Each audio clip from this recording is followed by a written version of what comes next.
La Ville de Gatineau envisage un budget de 925 millions de dollars en 2026. C'est ce qui ressort de la première journée de la semaine d'études budgétaires.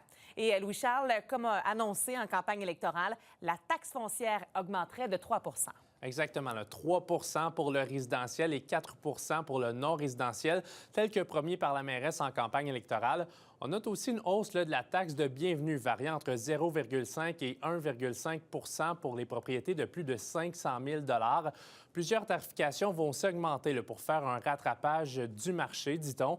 Et vous l'avez dit, on parle d'un budget total équilibré de 925 millions de dollars, donc d'une hausse des dépenses de 5,6 On note aussi de nouvelles améliorations de services à la hauteur de 2,2 millions de dollars, ce qui est moindre que le 15 millions de l'an dernier. On parle surtout d'amélioration pour le déneigement des trottoirs. Le STO voit aussi une augmentation de son budget qui atteindra 103 millions, notamment grâce à la hausse déjà annoncée de la taxe sur l'immatriculation.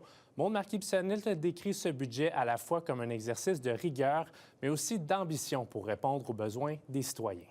Je pense que ça respecte entièrement ce sur quoi on s'est engagé avec les citoyens. Il n'y a pas de surprise aujourd'hui. Évidemment, on va en mettre un petit peu plus à droite, à gauche, mais on traduit un budget qui est rigoureux, vous l'avez bien dit, mais qui est audacieux aussi en matière de logement, en matière d'itinérance, en matière de développement économique, notamment pour faire de la diversification de revenus. En matière de déneigement, on va améliorer nos pratiques. Puis évidemment, on continue d'investir dans nos infrastructures de base en matière de transport. Et Louis-Charles, la Ville doit en quelque sorte gratter les fonds de tiroir, comme on dit, parce que le budget se fait dans un contexte financier qui est serré. Oui, vous allez le voir à l'écran. Le surplus anticipé pour l'année en cours n'est que de 1,2 million. L'an dernier, la Ville avait bénéficié d'un surplus de 22 millions pour élaborer son budget. Aussi, les dépenses en salaire pour la Ville, qui représentent environ la moitié de son budget, augmentent d'année en année. La Ville qui fait aussi face à un déficit structurel de 55 millions pour les prochaines années.